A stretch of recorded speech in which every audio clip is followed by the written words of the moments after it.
Life, culture and current events from a biblical perspective. 2020 with Neil Johnson on Vision. You've written your book, it's called Daring to Disciple, and you're really elevating this whole idea of discipleship way above where perhaps the perception of many Australian Christians is at. Do we need this new elevation to a new level? What are your thoughts on how important it is to talk about this issue of discipleship? Well, the book arises, of course, out of my own experience of about 5 decades in Christian ministry and leadership. And looking back over history, you can see where we have come right through the Middle Ages into the time of Luther and Calvin, those early reformers, where they made certain discoveries, taking them back to the priority of the Word of God as compared with the primacy of traditions of the church. But they didn't discover everything. And then we came along a little bit further. A couple of 100 years later, William Carey in the English-speaking world led into the cross-cultural missions experience, which wasn't part of the reformers' thinking. And Carey also didn't discover everything because he was swept up by the reformations which came, say, through the Wesleys and so forth in our English traditions, discovery of the new birth experience. And so from that time on, evangelicals at least have become focused, and rightly so, on the primacy of the new birth.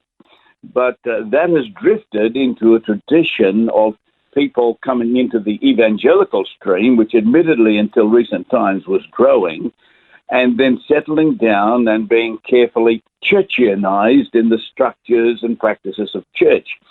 Stepping back from all of that, if we look at our own history, in the recent history, in the middle of the in the beginning of the 1900s, Christianity was about 33 or 34% of world population. Then at the beginning of the 20th century, we drifted down to 32%. Beginning of the 21st century, we're 32% still. In other words, we've plateaued. In the meantime, not only have we plateaued, but of course, in the first world, the Western world, we're going backwards and we're de-Christianizing rapidly. The percentage of world population is maintained simply because of the revivals in the third world. In South America in 2014, they were regarded then as the most populous Christian continent. They were overtaken by Africa in October 2018 as the most populous Christian continent. That's wonderful. But in the meantime, there's this huge leakage and loss in the first world, and it's coming about because we've forgotten that we're not just to make converts, we are there to make disciples, and disciples who multiply. And in the meantime, what is happening on the context of the world, we have the number one challenge arising through Islam, which at the beginning of the 20th century was 11%, and today that is 26% of the world population, scheduled to overtake Christianity numerically in the latter part of this century. So unless something changes dramatically, unless we get back to our roots and do what we were commanded to do, in spite of all of our wealth and our knowledge that we have, at least in the West, we're going nowhere, we're going backwards, and if we want to continue to do that, it's like, I think it was Einstein who said, and he's worthy of listening to, that if we do the same thing today that we were doing yesterday, you'll guarantee to get the same results tomorrow. And those results are staring us in the face. Going back.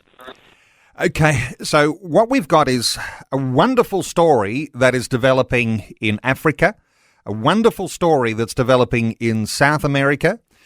You're making a reference to Western civilization where you're saying Christianity has plateaued and indeed is beginning to go backwards. If we keep doing the same things we've always done, we're in for a really challenging time. In fact, when you talk about walking into oblivion, unless there's a change, this is a reference, and you made a couple of references there, and love to unpack these a little more.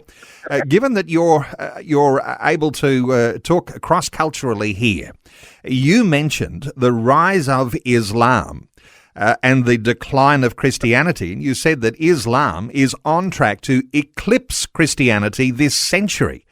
That's got to be a challenge for every Christian believer, because knowing how culture is changing so quickly, that's going to mean change and impact for us in the times to come.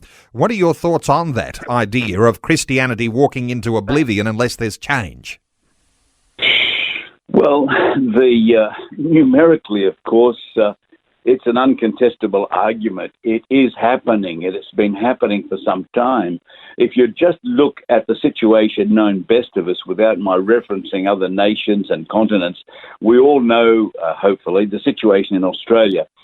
I became a Christian from a totally non-Christian background. I was the first member of my family as a young man to discover Jesus. And at that time, this is back in the 1950s, which gives you some indication of my great age. At that time, there was something like 60 or 70% of people who were regularly engaged in church activity. Today, that activity is about down to 7.5% and falling rapidly. Where I am down here in Melbourne, in Victoria, churches are regularly being closed. And that's typical all over the nation. There are major denominations who are in free fall, and they, for whatever reason, choose not to acknowledge that, but rather content to focus on domestic issues and forget about the rest of the world, which might be going to hell. So unless we can turn this around, we're in for a rough ride, because, yes, as I've referenced, Islam is rising in every single continent. The current book that I'm working on, I'm calling Future History, the rise and demise of Christianity or Islam. It won't be both. But at this stage, Islam is well and truly moving to the front. And after that, if what happens in the Middle East, which of course is heavily Islamic, if that happens in other places, then it's all over Red Rover. And we'll have a very difficult time ahead for our children and our grandchildren. It's a bleak picture you're painting, because as you talk about the rise of Islam globally, persecution of Christians accompanies that rise. And so what we need to prepare for is that persecution of Christians is not going away. Is that a fair way to talk about that? Well, persecution of Christians is, within the Islamic context, is well known, and yes, it will not go away. But the strange thing is that where there is persecution, not just within Muslim countries, but also in other hostile regimes, say certain communist countries and so forth, it is in those places where Christianity is growing strongest. Because our problem in the West is, I reduce to this, is that we are so affluent that in practice we have no real need of God. We are practical atheists. And if you go back through the Old Testament, you find that when the people of Israel were about to cross over the Jordan into the Promised Land, if I can paraphrase, God said to them, now look, you're going into this land of milk and honey. You've been through all the hardship of 40 years of deprivation. That's hardened you up to do what I want you to do. Now you're going to a land of milk and honey, and you're going to get rich and fat, and you will forget all about the Lord your God, and I'm going to have to come and slap you around a bit to remind you. Well, of course, that very thing happened regularly on a century cycle type of thing as we go through the Old Testament. So we understand that affluence is toxic to spirituality.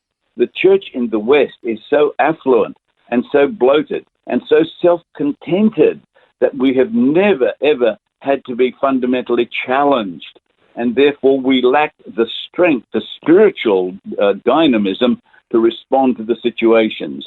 We're revisiting a conversation with Dr. Stuart Robinson, talking about his book called Daring to Disciple. In this part of the conversation, Dr. Robinson responds to a question from Gabby in Western Australia. He asked a question about mission outreach to Muslims in the Middle East. Look, I just wanted to back up your guest's comments, Dr. Robinson's comments about the Middle East. I'm from Lebanon originally from a very long time ago. And when we left there was about 70% Christians in that country. Now it's about 30. And we actually went a couple of years ago there, and we saw exactly what was going on and why it's happening. There's two main sectors of the Muslim religion there, and I'm not anti-Muslim, but the Shiites are getting bankrolled by the Iranians, and the Sunnis are getting bankrolled by the Saudis.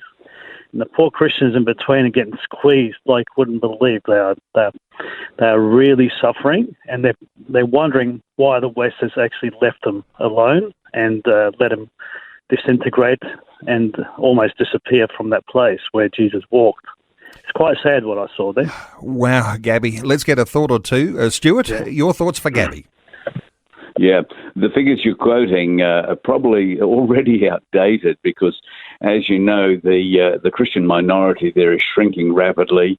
And yes, they're under tremendous pressure from both sides, with the Iranian government creating the arc of Shiite influence through Iran and Iraq, Syria, Lebanon, and of course now down in Yemen amongst the Houthis. So you've got this great surge going on there. But of course the decline of Christianity in its homeland is even more devastating in places like Iran and Iraq, where they're now down to about 1.5 or 2% of Christians are remaining, where historically, of course, they've lived ever since the beginning of the faith. And ISIS did a horrendous work in both clearing out and killing those believers who would not become Muslim. There was no one to rescue them. And the fascinating thing is that superpowers like America virtually ignored their requests for help. And to a degree, that still goes on. So the future there is quite bleak, as you suggest. Gabby, thank you so much for your great insight. Let's pick up here, Stuart. Based on what Gabby is saying, and there's a real-life illustration where you can see the numbers changing dramatically in the nation of Lebanon. This idea of an eclipse of Christianity, and I think this concept is so powerful for us to understand why this discipleship issue is going to be so important for us. But Christianity is in danger of eclipse in nations like Lebanon, but nations like Australia too. What are your thoughts for that idea? Well, it's in danger because the same problems that in Australia and in a place like Lebanon, I'm not picking out any particular nation here, but overall we have focused on churchianizing people rather than discipling people. And where that can be reversed and disciples are made, the situation can turn around somewhat dramatically. For instance, in Iran, when Ayatollah Khomeini came to power in 1979, he promised heaven on earth, and in fact, of course, what turned up was something quite different. But at that time, there had been in that nation, the general figure is about 500 Muslim background believers. And then things started to change. Two things happened. One, persecution rapidly came with the new Islamic revolution ushered in by the Ayatollahs. And secondly, key people discovered the power of discipleship.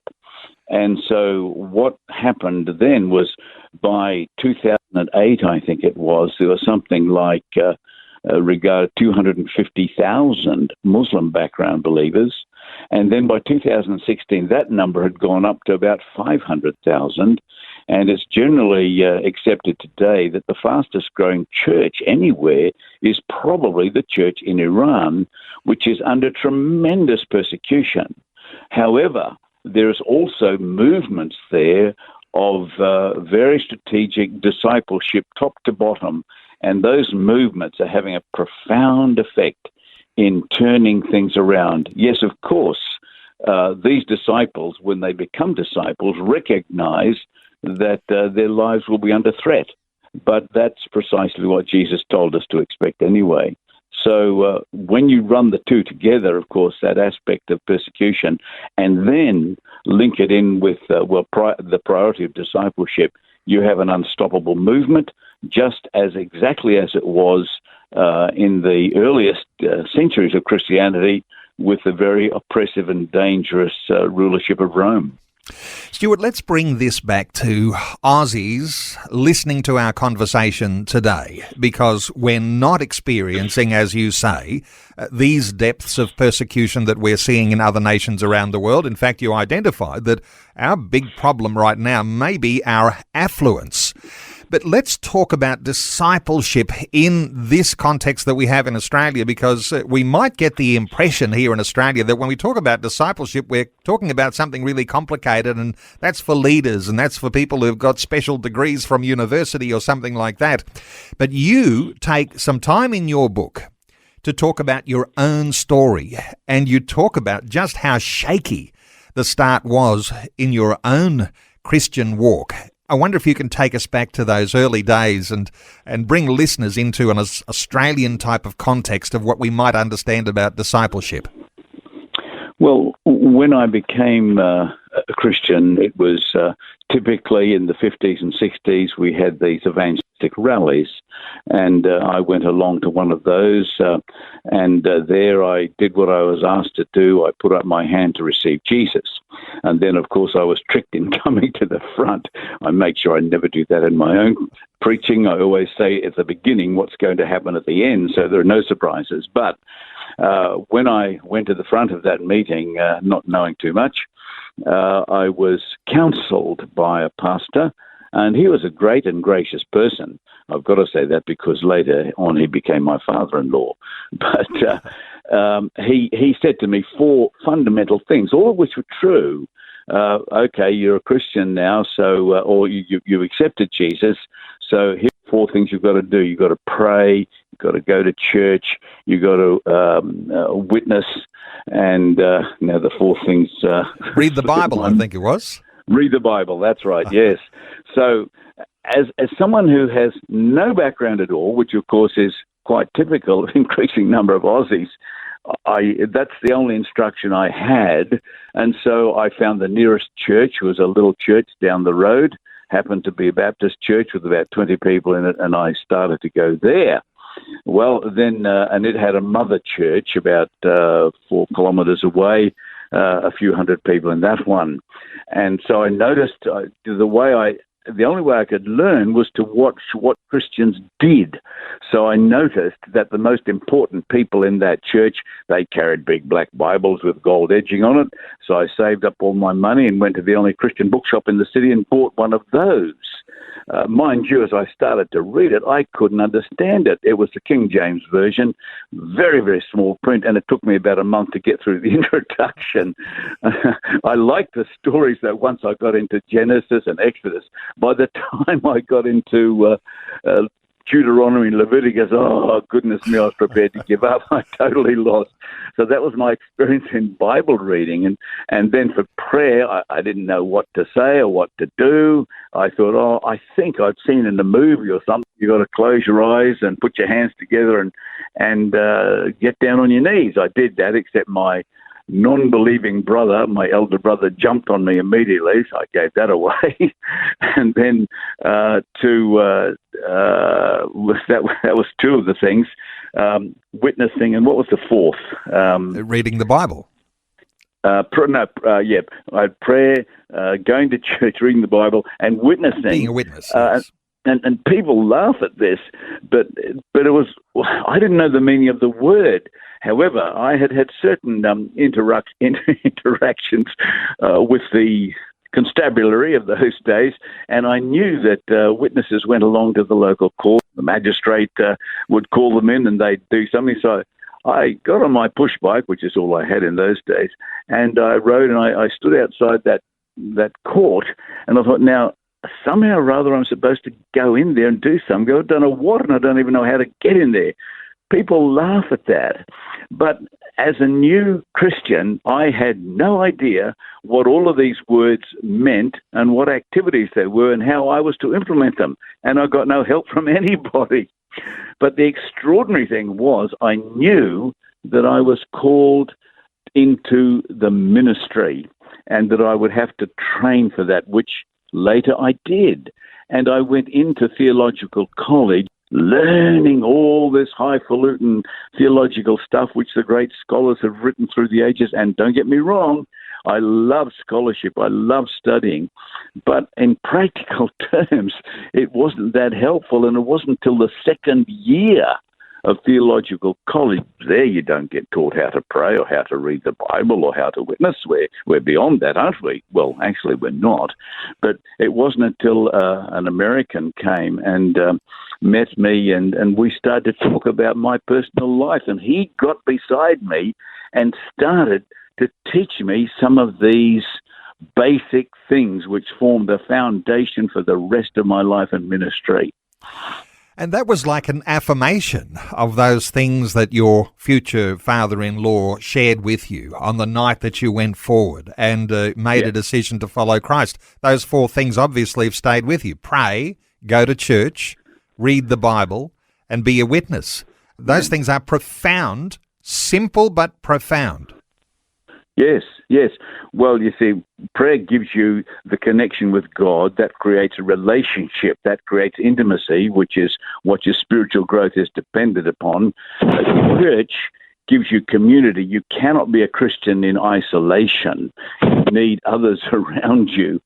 And witnessing flows out of it. And of course, the Word of God is the constant direction daily. That, for me, after all these years, is still the number one thing. So this morning, I got up at 3:45 a.m. I normally get up a bit early because that means no one's going to be calling me.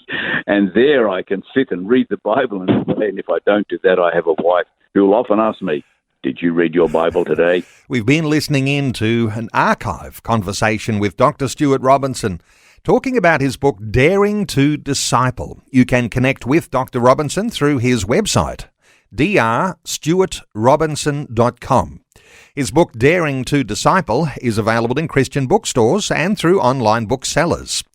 Keep your eye out for other books by Dr. Stuart Robinson, The Hidden Half, Women and Islam, Travelling Through Troubled Times, Released from Fear Through Faith with Habakkuk, and Islam Rising.